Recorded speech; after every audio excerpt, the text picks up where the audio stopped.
Hello ladies and gentlemen, Top Hat Gaming Man here, bringing to you the next exciting installment in my series of videos covering the history of the Marvel and Capcom crossover games. A selection of titles that to me are amongst some of the most interesting within the video game entertainment medium. After covering the first two crossover games in the series, today we are going on a journey through gaming's past to look back at the history of the first game to actually carry the Marvel vs Capcom name. Was this game the most ambitious crossover event in history? Well, let's find out. This, ladies and gentlemen, is the mad history of Marvel vs Capcom. Yeah! The year is 1998, and the partnership between Marvel and Capcom has been in full swing for a few years.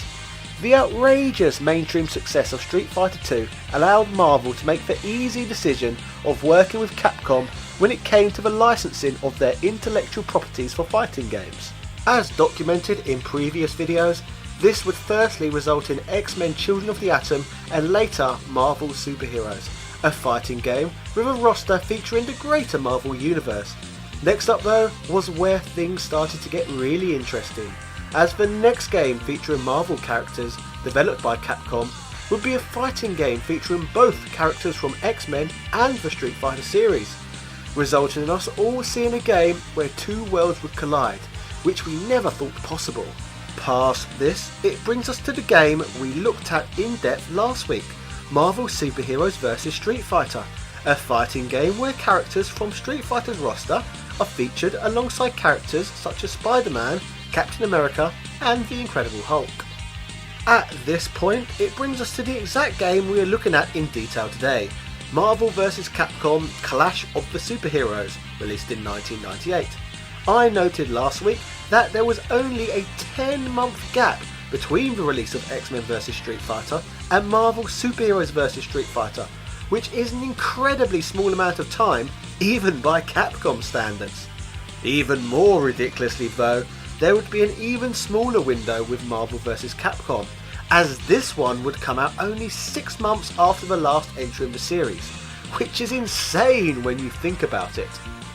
So to expand on the crossover idea, since the game incorporated the roster of Street Fighter characters alongside fighters from the greater Marvel universe, the next logical step in the series was to expand the roster on the Capcom side of things, by stretching the next game to include characters from other Capcom games, rather than just Street Fighter.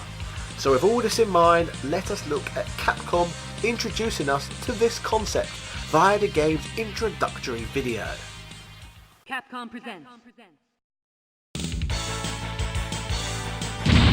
Marvel vs. Capcom!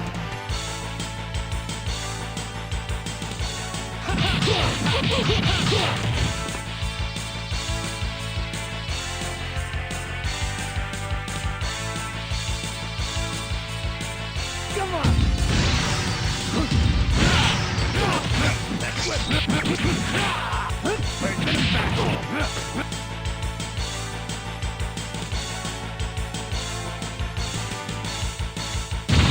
Marvel vs. Capcom!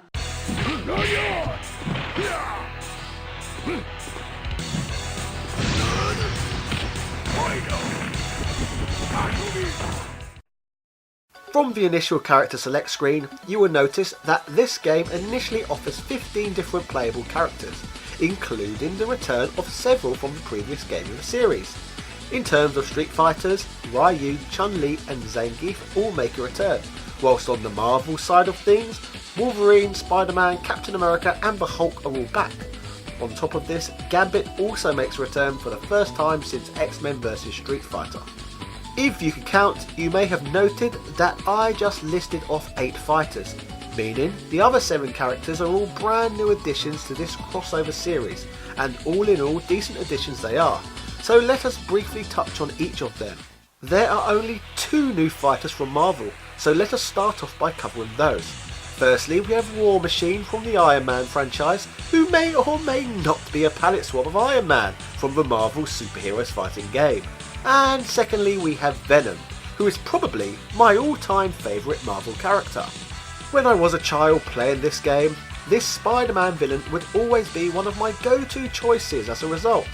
I was clearly not alone in my adoration for Venom either, as the character has been considered significant enough in recent years to have even had his standalone feature-length film. Moving over to the Capcom side of things, the roster would include another one of my childhood favourites, and as a result, another one of my go-to fighters at the time, Mega Man. Mega Man always felt particularly special to me, as I was always the only person at school who liked or had even heard of the franchise. You have to remember, I lived in the UK, so most people skipped the NES due to the lack of a video game crash. As a result, the system was the 7th most popular 8-bit platform to game on. This would mean most people would miss out on the Mega Man games. Nintendo consoles only got popular in the UK after the release of Street Fighter 2, as the popularity of the arcade game gave people a reason to want to own a Super Nintendo console, so they could bring that arcade experience home. Despite this though, Mega Drive owners always still significantly outnumbered Super Nintendo owners, and even if you did have a Super Nintendo, you more than likely skipped the Mega Man X games, due to the titles having no brand recognition at all. I on the other hand was an exception to the rule, and due to a fantastic recommendation from an electronic boutique employee, I had all the Mega Man X games amongst my childhood collection. It was truly awesome to me to see what felt like, to me at least, was no more than a cult character to be featured alongside who I perceived to be superstars like Ryu and Spider-Man.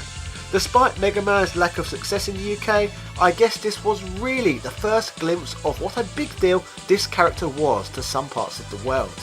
To accompany Mega Man, we also saw the debut of Strider Hiryu from the Strider hack and slash platforming series, Jinsei Atomi from the Cyberbot fighting series, Captain Commando from the 1991 side-scrolling beat-em-up, and of course Morrigan, who was quickly making a name for herself in the Capcom fighting game series known as Darkstalkers. So this game was a perfect fit for her really. Damn succubus. On top of the 15 initial playable characters, the game also features a number of secret characters, who a number of which are palette swaps, such as Shadow Lady, who is a variant of Chun-Li, and Red Venom, who is a palette swap of Venom. Roll is also present from the Mega Man series, who features the same moveset as Mega Man. However, at least with this one, she features her own unique sprite. Outside of the selectable playable characters, there are actually even more in-game characters to talk about. However, we shall get to the rest shortly. Now, in terms of actually playing this game, many of the mechanics established in the previous Marvel and Capcom crossover games make a welcomed return here. At the game's heart, once again, it is a traditional fighter. However, there are a number of additional elements that are included that enhance the action. This includes Teddy Long's favourite series staple, the tag team mechanic, where every match is a tag team match. This once again means you must choose two characters on the player select screen, who you can switch between at will during any time in a fight. Victory is achieved when both of your foes are downed by having both of their life bars depleted. The gauges at the bottom of the screen also make a return, that build up as you land attacks and can be utilised via the use of hyper combos and massive high energy blasts, so no changes in these areas discussed so far. Now let us touch on what has changed gameplay wise. Well, remember variable assists we talked about in last week's video, where the player could call upon their off-screen characters to perform special attacks? Well, this feature has been removed. Instead, we have in its place a guest character special partner system, which brings me on to talking about what guest characters actually are. To put it simply, on top of the characters we have already discussed, there are a further 20 which are known as guest characters. There are some pretty famous faces amongst these: Cyclops, Jubilee, Thor, and even bloody Arthur from Ghosts and Goblins. These characters are drawn upon for extra support during battles and are randomly allocated to players prior to a fight. These can be called upon a few times per bout and can be used when executing new techniques that made their debut in this game, such as the variable cross, aka the duo team attack. The variable cross allows you to attack your opponent with both characters at the same time for a limited period. The game features an all-new soundtrack that mixes a range of completely new melodies with remixes of long-established tracks that have featured within previous Capcom games. Along with the musical changes, the game also introduced all new stage backdrops, a hugely welcome change when you take into account that X-Men vs Street Fighter and Marvel Superheroes vs Street Fighter lazily both included the same stages. In addition to the new fighting mechanics, Apocalypse and Cyber Akuma, who were M-bosses in previous games, are now also absent, and in their place is a final encounter against Onslaught, who originates from the X-Men series. The fight with Onslaught is notorious for being amongst the most difficult bosses in fighting games, and is considered by many to be quite simply the hardest boss in this series. He can perform attacks that do colossal damage, and many that are inescapable. He has two challenging forms, the first of which is tall and highly evasive, the second of which can fly around the background, and he takes up most of the screen. Despite this though, only a small part of his body is vulnerable to damage, making this even more challenging. So that sums up just about everything in the arcade version of Marvel vs Capcom in one simple nutshell. Like with most Capcom games of the period, the changes made between this game and its predecessors were fairly subtle, and the biggest and most attractive change in the series was the title's roster. The game was a popular arcade choice, well, as far as popularity went with games in the arcades at this point anyway, so as expected it would only be a matter of time before ports of this game would begin to arrive in homes. Now, with previous entries in the series, they have been ported over to the Sony PlayStation and Sega Saturn, with the Sega Saturn versions of the game massively outperforming the versions found on the PlayStation. By this point in time, Sega had released an all-new home console in the form of the Sega Dreamcast, so this time around, Capcom had even more power at their home disposal than with their previous crossover games.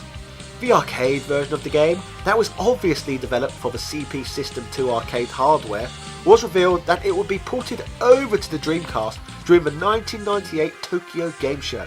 This version of the game would be particularly special, as it would feature a mode known as Cross Fever, which would allow up to 4 separate players competing in the same tag team matches simultaneously. The Dreamcast version of the game, which was ported to the Dreamcast in 1999, would go on to receive rave reviews from journalists such as GameSpot, stating, "Graphically, Marvel vs Capcom looks terrific, and once and for all proves that the Dreamcast can definitely do justice to 2D games. Even when all 4 characters are on screen, filling the arena with projectiles whilst the background goes crazy, the game doesn't slow down a bit. The utter lack of load times keeps the game moving along at a nice brisk pace. The soundtrack, which comprises music from all sorts of different Capcom games, is unmatched. The game's sound effects are also crystal clear and extremely well done. The copious use of stereo separation helps make the audio perfect. While I wouldn't call Marvel vs Capcom the most balanced fighting game in the world, it makes up for its shortcomings by simply being a whole lot of fun. After pumping out inferior versus games for a few years now, Capcom have finally gotten it right. Marvel vs Capcom is everything you'd expect from the over-the-top, ultra-flashy fighter, and then some. IGN had equal praise for the game, particularly in the graphical department. They were very impressed with the game's art style and expressed this by saying, "Everything from the way Venom moves his tongue to Gambit's trench coat blowing in the wind is done with such precision that feasting your eyes upon it is more like experiencing a Saturday morning cartoon than a video game. At even the most frantic moments of combo madness, the backgrounds and characters move just as fluidly as they did before the insanity began. In fact, it is so visually orgasmic that I couldn't help but smile, and smile big, whenever something cool happened. 32-bit systems can't do this stuff, folks." IGN went on to praise all the modes of gameplay this version of the game includes, such as the return of survival mode and the introduction of Cross Fever. To summarise, they stated, "Taking everything into consideration, Marvel vs Capcom is an excellent post-launch purchase, With the mini glut of fighting titles available for the system by the end of October, this is definitely one of your better choices, if not the best. It's certainly the best 2D title on the system until Street Fighter Alpha 3 rolls into town, so don't pass this one up. So, as demonstrated by the Dreamcast version of Marvel vs. Capcom's Universal Praise, the game is not only arcade perfect, but offers a range of play modes that can only be experienced in this version of the game, arguably making this game better than what could be experienced in the arcades, which to be frank was what this Sega Dreamcast was all about. The platform was far ahead of its time, and in many ways more powerful and innovative than systems that would precede it several years later. Now, moving away from the Dreamcast version of the game, we have to also touch on the PlayStation version. Yes, ladies and gentlemen, in the days of the Dreamcast, some losers were still playing their Sony PlayStations. I was not poor enough at the time to need to be honest, but apparently some people were. So Capcom would release a gimped version of the game for this aging piece of underpowered hardware. Now, you know what to expect from this series on the PlayStation by this point, as each port of the Versus series on it features certain characteristics, such as missing animation frames, long load times, and saddest of all, a lack of proper tag team matches, which is the main mechanic that separates these games from other traditional fighters. By the time of this game's release, everyone really already knew what to expect from this game on the system. This would include journalists, so I would say that in some ways the level of criticism does not seem as harsh as with X-Men vs Street Fighter just a couple of years earlier. GameSpot summarised the perception of this game perfectly by stating that, graphically, the game really doesn't look too bad, taking into consideration the limitations of the hardware. The game is colourful and the backgrounds are nice. New to the PlayStation version is a quick zoom that occurs during throws. This is a little disorientating and the characters get pretty pixelated up close as well. The audio portion of the game is troublesome. Everything sounds extremely tinny and the trebly sound and music will get on your nerves almost immediately. If you're looking for the arcade version, you really need to go to an arcade or pick up the Dreamcast version. The PlayStation version may have the same moves as the original game, but the shell surrounding those moves is completely different. Rent this one first. So, as you can see, by the time Marvel vs. Capcom reached home systems, the class divide between the game on the Sega system and Sony's had become even greater. But by this point that had become pretty much expected, particularly when you take into account how previous games performed on the hardware and the fact that the Sega Dreamcast was the state of the art at the time. So all in all, I would say that this game continued to take significant steps forward with relation to the evolution of the Marvel vs. Capcom series. This game was certainly the most ambitious crossover event in history to date, and a significant chapter in gaming history right up until this day. This was the game that solidified the Marvel vs. Capcom name as a brand of fighting games in its own right, and as fantastic as this game was, the very best was still to come, which based on the popularity of this video, I may very well look at in depth very soon. So ladies and gentlemen, that was the mad history of Marvel vs. Capcom, the third entry in an exciting crossover series. Let me know in the comment section which game you would like me to produce a video on next. If you enjoyed today's video, then it would really help me out if you could like, subscribe and ring that notification bell so that you never miss a video. I regularly upload in-depth videos like this to my channel multiple times a week. Finally, to conclude, this video on my channel, Top Hat Gaming Man, is funded by the fantastic support I receive from my amazing Patreon benefactors who support my trust fund and relieve an element of stress from my life and help encourage me to get videos out to you all every week. So a huge thank you and a massive shout out to Carl Johnson, JD Robbins, Seabaster Great, Since Spacies, Andrew Bazanski, Edward O'Reilly, Quang DX, Sponge McBee, Michael Baker, Computer Man, Antonio Rodriguez, and all of my other patrons. Thank you all so much.